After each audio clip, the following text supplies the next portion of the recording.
के अंधकार से निकलकर ऐसे स्थान पर पहुँचे जो भगवान भास्कर के दिव्य प्रकाश से आलोकित हो रहा था और सामने नाना प्रकार के सुंदर वृक्ष, मनोरम उपत्यका एवं मनोमुग्धकारी दृश्य दिखाई दे रहे थे। रामचंद्र ने विश्वामित्र से पूछा, हे मुनिराज, सामने पर्वत की सुंदर उपत्यकाओं में हरे हरे वृक्षों की जो लुभावनी पंक्तियां दृष्टिगत हो रही हैं, उनके पीछे ऐसा प्रतीत होता है कि जैसे कोई आश्रम है। क्या वास्तव में ऐसा है या यह मेरी कल्पना मात्र है? वहाँ सुंदर सुंदर मधुरभाषी पक्षियों के झुंड भी दिखाई दे रहे हैं, जिससे प्रतीत होता है कि मेरी कल्पना निराधार नहीं है। विश्वामित्र जी ने कहा, हे वत्स, यह वास्तव में आश्रम ही है और इसका नाम सिद्धाश्रम है।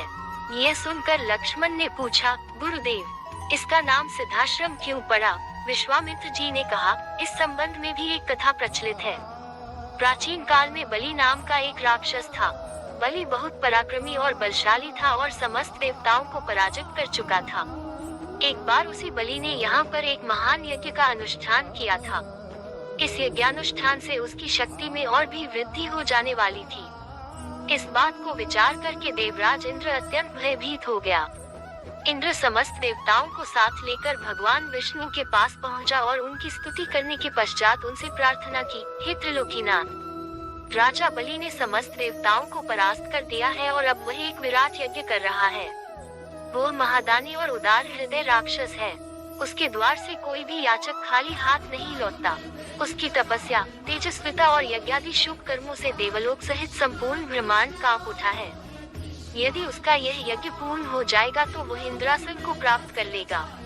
इंद्रासन पर किसी राक्षस का अधिकार होना सुरों की परंपरा के विरुद्ध है।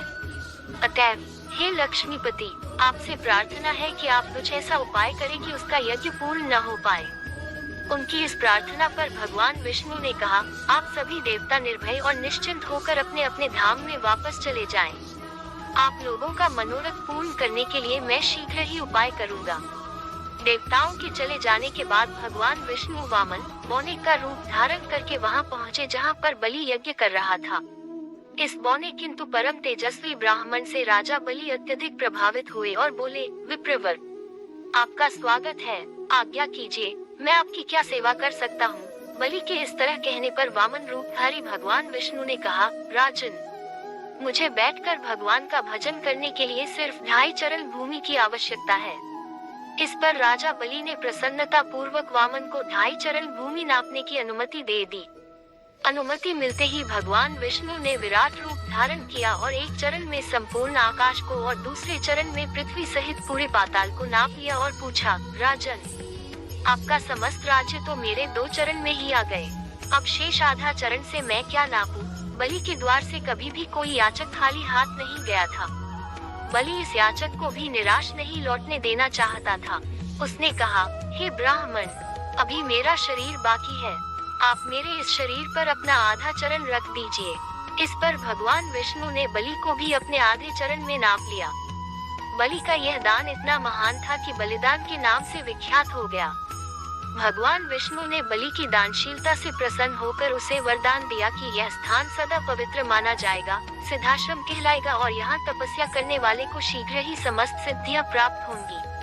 उसी समय से यह स्थान सिद्धाश्रम के नाम से विख्यात है और बहुत से ऋषि मुनि यहाँ तपस्या करके मुक्ति लाभ करते हैं। मेरे स्वयं का आश्रम भी इसी स्थान पर है। मैं यहीं बैठकर अपना यज्ञ संपन्न करना चाहता हूँ। जब जब मैंने यज्ञ प्रारंभ किया तब तब राक्षसों ने उसमें बाधा डाली।